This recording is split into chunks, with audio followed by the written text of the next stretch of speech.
तो दोस्तों, पहलगाम अटैक को अभी 2 हफ्ते हो चुके हैं, लेकिन अभी तक इंडिया की तरफ से कोई कठोर कदम नहीं उठाए गए। इसका क्या रीज़न हो सकता है? लोगों के अंदर गुस्सा उबल रहा है। लोग अपनी सेना के ऊपर, अपनी सरकार के ऊपर मजाक उड़ा रहे हैं कि सरकार ने कुछ नहीं किया अभी तक। सरकार केवल किसी के ट्विटर अकाउंट बंद करती है, किसी के यूट्यूब चैनल बंद करती है, एक्सपोर्ट इम्पोर्ट बैन करती है। पहले सिंधु नदी का पानी रोका गया, लेकिन उस पानी को रोकने की भी एक कुछ कैपेसिटी है। जब पानी ओवरफ्लो होने लगा, फिर उसको भी छोड़ना पड़ा। यानी कि पानी रोकने का भी कोई महत्व तो खास नहीं दिखा। 4 तारीख को भी एक नदी का पानी रोक दिया गया। तो लोगों के मन में सवाल ये है कि आखिर अब तक ये कब तक चलेगा ऐसे ही? क्योंकि पाकिस्तान के सोशल मीडिया पे भी ये मजाक उड़ रहा है, अफवाहें फैलाई जा रही हैं कि भारत कुछ नहीं कर सकता है, भारत पाकिस्तान से डर गया है, इसलिए कोई कार्यवाही नहीं हो रही है अभी। चलिए हम आपको इसके कुछ टेक्निकल और जियोपॉलिटिकल रीजंस हैं, और जिसको मैं एक एक करके बताता हूँ। तो सबसे पहले हम बात करेंगे कि सेना की क्या मंशा है, क्योंकि गवर्नमेंट ने पिछले हफ्ते मीटिंग की थी तीनों सेनाओं के प्रमुखों के साथ में। उसके साथ में NSA भी, अजीत डोभाल जी थे, और CDS भी थे। तो उसमें ये डिसीजन लिया गया कि गवर्नमेंट की तरफ से कि गवर्नमेंट ने अपनी छूट दे दी सेना को कि it's up to you, whatever you want, whenever you want, wherever you want, you can do. यानी कि सेना को खुली छूट दी गई कि आप जब चाहें आप समय तय कीजिए, अपने हिसाब से कार्रवाई करिए। लेकिन सेना अभी होल्ड पर है। सेना कई बार अपने कुछ एयरफोर्स के कुछ फाइटर प्लेन्स बॉर्डर एरिया की तरफ जाते हैं, मूवमेंट करते हैं, उसके बाद वापस आ जाते हैं। अगर नेवी की बात करें तो नेवी में भी INS विक्रांत का भी मूवमेंट रहता है अरेबियन सी में। उसके साथ INS सूरत का भी मूवमेंट हो रहा है, और सारे शिप्स हैं।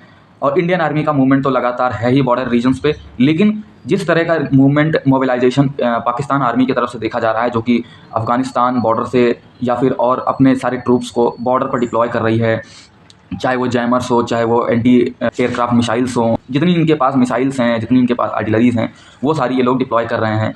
उसके साथ साथ में दोनों सेनाओं की तरफ से मॉक ड्रिल्स रेगुलर बेसिस पे हो रही है।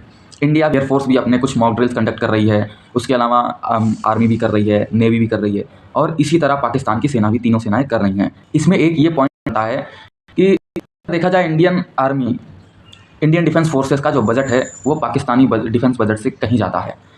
और उसके अलावा इंडिया में जो डिफेंस प्रोडक्ट्स की, डिफेंस पार्ट्स की मैन्युफैक्चरिंग है, वो मैक्सिमम मैन्युफैक्चरिंग इंडिया में ही है, इंडियन बिजनेस में है।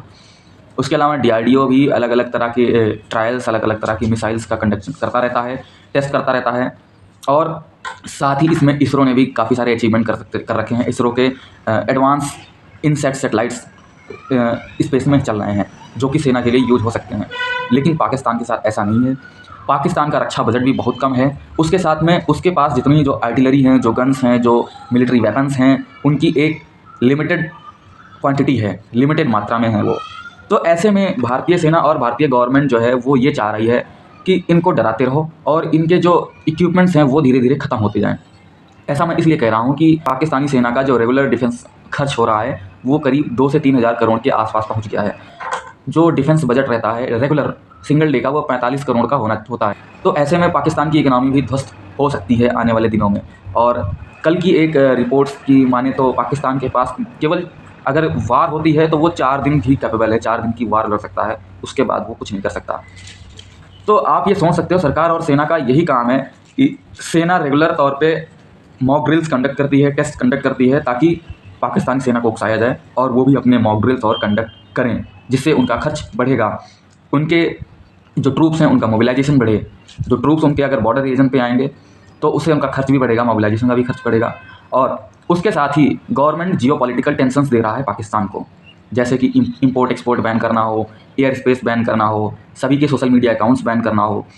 कुछ लोगों को लग रहा होगा सोशल मीडिया अकाउंट्स बैन करने से क्या फ़ायदा होगा, क्योंकि आपको तो पता ही है कि इंटरनल कन्फ्लिक्ट्स हो जाते हैं कई बार। यानी कि हमारे घर में भी कुछ ऐसे दुश्मन हो सकते हैं जो उनका फ़ायदा उठा सकते हैं उनके कम्युनिकेशन से, सोशल मीडिया के थ्रू। तो ऐसे में उनके समर्थक बैठे हैं इंडिया में, उनका जो पाकिस्तानी सेलिब्रिटी हो, चाहे या फिर पॉलिटिशियंस हो या गवर्नमेंट ऑफिशियल्स हो, उनसे कनेक्शन, कम्युनिकेशन ब्रेक हो चुका है। तो ऐसे में उनका भी कम्युनिकेशन नहीं हो पाएगा, क्योंकि डाक सेवाएँ भी बंद हो चुकी हैं, सोशल मीडिया भी बंद हो चुका है। उसके अलावा एक बात और करते हैं हम कि पाकिस्तान में बलोच आर्मी ने विद्रोह छेड़ रखा है पहले से ही। एक ट्रेन हाईजैक हुई थी, तो कुछ आशंका ये भी जताई जा रही थी, क्योंकि ट्रेन हाईजैक होने के बाद में गवर्नमेंट के खिलाफ काफ़ी गुस्सा था लोगों का।